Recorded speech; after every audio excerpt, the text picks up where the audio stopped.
I can't get over all your running sequences and all. Yeah. I'm just genuinely curious how much running you had to do to get those shots, and also, is the chalk writing all you? Yeah, the chalk writing is on me. Brilliant.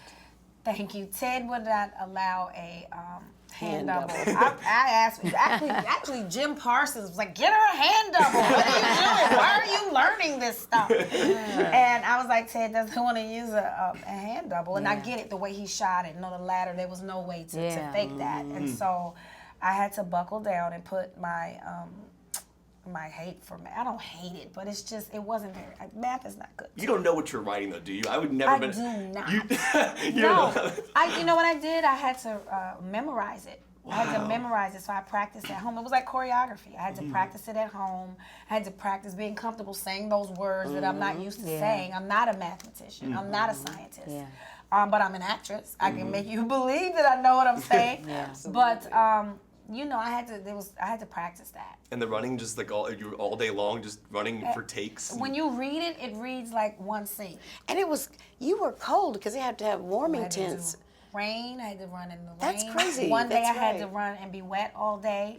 And then it was like 2 weeks later, we're filming me actually going into the bathroom. I'm like, I'm running again. I thought we did this thing. She killed it. And Ted was like, no, but you have to go into the bathroom. That's where you're running to. I was like, oh. But your continuity, you have to keep the breathing the same way. So then you're dry, and it's like, I got to be wet again today. So makeup is like, and they're loving it because I give them problems with it. Wait till you guys see it.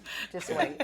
I had the crazy honor of going to the Presidential Medal of Freedom at the White House in 2015, where Katherine Johnson was being honored. And at that moment in time, I had no idea who she was. And I genuinely feel bad about that. So when I saw the film, I got teary-eyed at the end and just knowing what these women had done. But I'm just curious, before the movie, I'm sure you've been asked this, did you know anything about them whatsoever? Nothing. I thought it was historical fiction because, you know, The Help was historical fiction.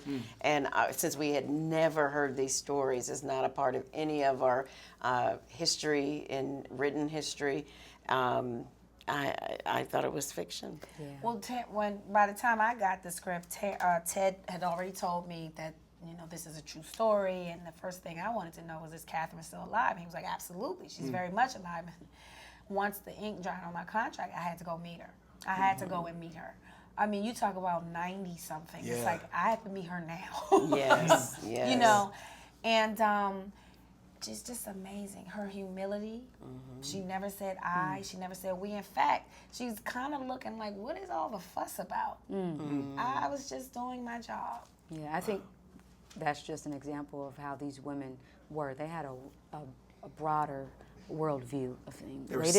They didn't allow race. Hero. That's what superheroes They didn't allow race and gender to get in the way of them achieving this goal. Get the Americans into space. And this movie shows us all working together, white men, white women, black women, knowing we all bleed the same color.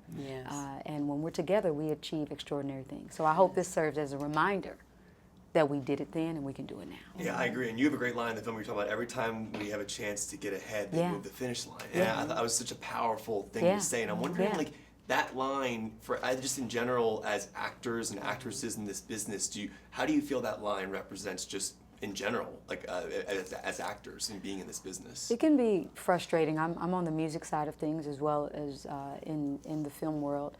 Yeah, it can be very frustrating when you we're still talking about equal pay for women, you know, and we're still talking about inclusion. So what I am inspired by, though, these women, they did not, although they may have expressed their frustrations amongst each other, when they went into work, they worked hard, they fought for what was rightfully theirs, and they won. They didn't allow it to affect them mentally. I'm actually curious, very curious, how much of the math you personally have to understand to play a character. I mean, I understand, like, you're acting and you're, you know, but how much of it do you actually have to get? Zero. That's right. I'll tell you, the only thing I did was I had somebody help explain to me, and there's a part where I'm talking about what we need the capsule to do. But it's a much more like sort of science for dummies moment, so I was able to kind of understand what we needed. But once a number comes into the equation, as it were, I'm gone. You know, I've been watching you all my life, Mr. Costner, and to be across from you is an honor. And you've made so many important films, and you've directed so many great films as well. And you know, this is a film to me that I'm just so happy that I've been able to see, that I'm able to be a part of, and talk to you guys about it. Do you have other films in your filmography that you feel reached a level of importance, that, in your opinion, personally for you, that like feel this important to you? Yeah, I think, but they're different in Different a way. reasons. Yeah. You know, I mean, Field of Dreams was a movie that had something, and Dance of Wolves was a historical movie, but we got into the poetry of it, and we began to understand the people. And there's sports movies, but I think Bull Durham, isolated men and women, and why we love each other and why we can't get along, and did it in a way that everybody identifies with. So, Hidden Figures comes along, and it does exactly what movies can do. We don't see it coming. We're in the dark, and we go, you're thrilled. It's set against the civil rights movement. It's set against women being oppressed in the workplace, and we walk out, and we're kind of thrilled. We see a little 8-year-old girl just blow a room away. She goes up to the chalkboard. She's touched. She's gifted. And shame on us if we don't let the touched and gifted people in our society get to the top.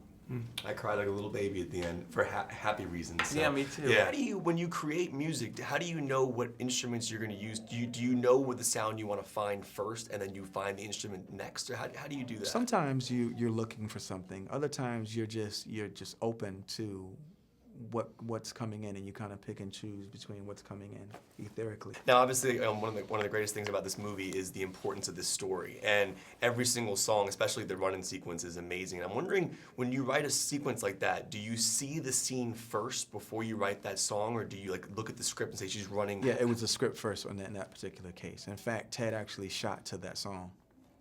Edited it to that song and He everything. shot to the song. Can you explain what that means? That song was playing when they were shooting that scene. Oh my gosh. Yeah. Now, does Hans Zimmer, obviously one of the greatest composers ever, do you learn from his music at all? What do you pull from him? I learned from him just the way he looks at films. I mean, his way of analyzing the poetry in a film and reinterpreting it in the score is unbelievable. And he tapped Ben Walfish to work with us as well. And Ben's work was just masterful. Yeah.